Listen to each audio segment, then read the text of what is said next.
Melodyne can operate in either standalone or as a plugin in your host environment.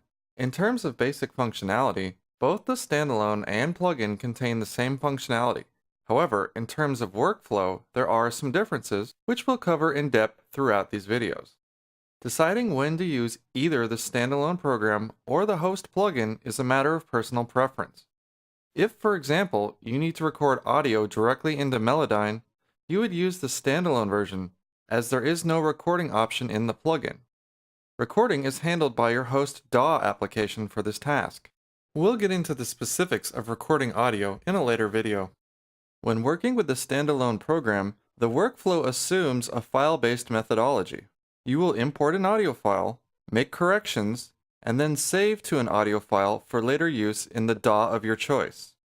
The plugin, on the other hand, will allow you to edit audio in the context of a mix. You can open as many instances of the plugin as your system can handle, but instead of importing a file as you would with a standalone program, you will transfer audio back and forth from your host application to the plugin, edit the audio, and then bounce the corrected audio along with the rest of your project in your host application. There are 3 ways to import audio into Melodyne: from the File menu, using a hotkey, or the standard drag and drop method. From the File menu, select Open and navigate to your desired audio file via a standard dialog box. Click OK to load the selected file, and then Melodyne will automatically begin detection once the file is loaded. Melodyne uses standard hotkeys for common functions, and these hotkeys are very similar whether you are using a Mac or a PC. To quickly review, to open a file with a hotkey, use either the Control key and O if you're on a PC, or Command and O if you're on a Mac. This will open the file browser window just as if I had selected it from a menu.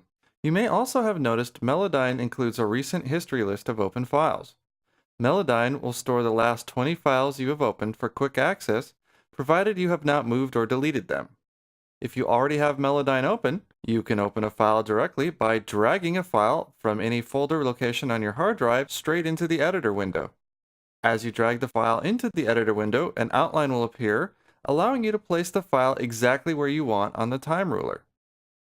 The Mac offers one additional way to open a file. If you have an icon from Melodyne on your dock, you can drag a file directly onto the icon on your dock. This will launch the program and open the file at the same time. Coincidentally, this trick doesn't just work for Melodyne, this will work for any Mac application. Even though the Melodyne plugin is located with the other audio plugins in your DAW, it has one main difference: it does not function in real time. Audio is processed by transferring between the plugin and the host application. Start by opening your DAW and the project you wish to edit. For the purposes of this video, I will be using Sonar, but the Melodyne plugin works across all DAWs, only the method of inserting it into a track differs.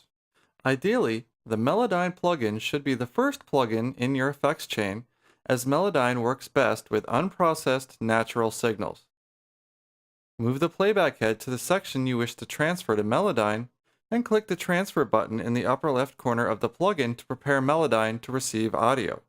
Press play in your DAW and the plugin will begin transferring audio to Melodyne. Press stop in your DAW to stop transferring audio to Melodyne. If you need to abort the transfer for any reason, pressing the transfer button again on the plugin will stop the transfer in progress. In addition, you can effectively punch in and out of your audio file by clicking the transfer button off and on during playback in your DAW. Finally, you can transfer multiple tracks of audio via different instances of the Melodyne plugin, limited only by your computer's processing power. Now that you have audio in Melodyne, the portion of the audio track located in Melodyne will be played back from Melodyne, while the remaining sections of the audio file will be played back by the host DAW. When saving files, Melodyne automatically creates a backup of the file you are working on.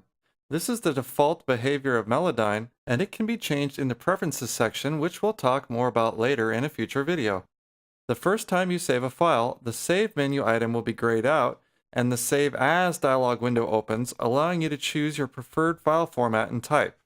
On future saves, the Save menu item will now become available. It is important to note that saving as a WAV file is destructive in nature and should only be used when you are finished editing the file and wish to open it in another program such as your DAW. Melodyne also offers a non-destructive method of saving files, which is the preferred choice when you think you might revisit an audio file to make future corrections. From the Save As dialog box, you would select the Melodyne product document file type, which saves your edits separately from the audio file, allowing you to bypass the need to redetect the audio file each time you reopen the project. There is also one other important file type to talk about briefly, and that's the MIDI file type. Melodyne allows you to export your audio as MIDI notes, saving it as a standard MIDI file. The MIDI file that gets saved is an exact representation of your audio file in terms of note position, length, and pitch. The velocity of the notes is taken from the amplitude of the audio notes. You also have the option of exporting the entire audio file to MIDI or the cycle range only. With the plugin, you don't save audio in the traditional sense of selecting a save or a save as from a file menu.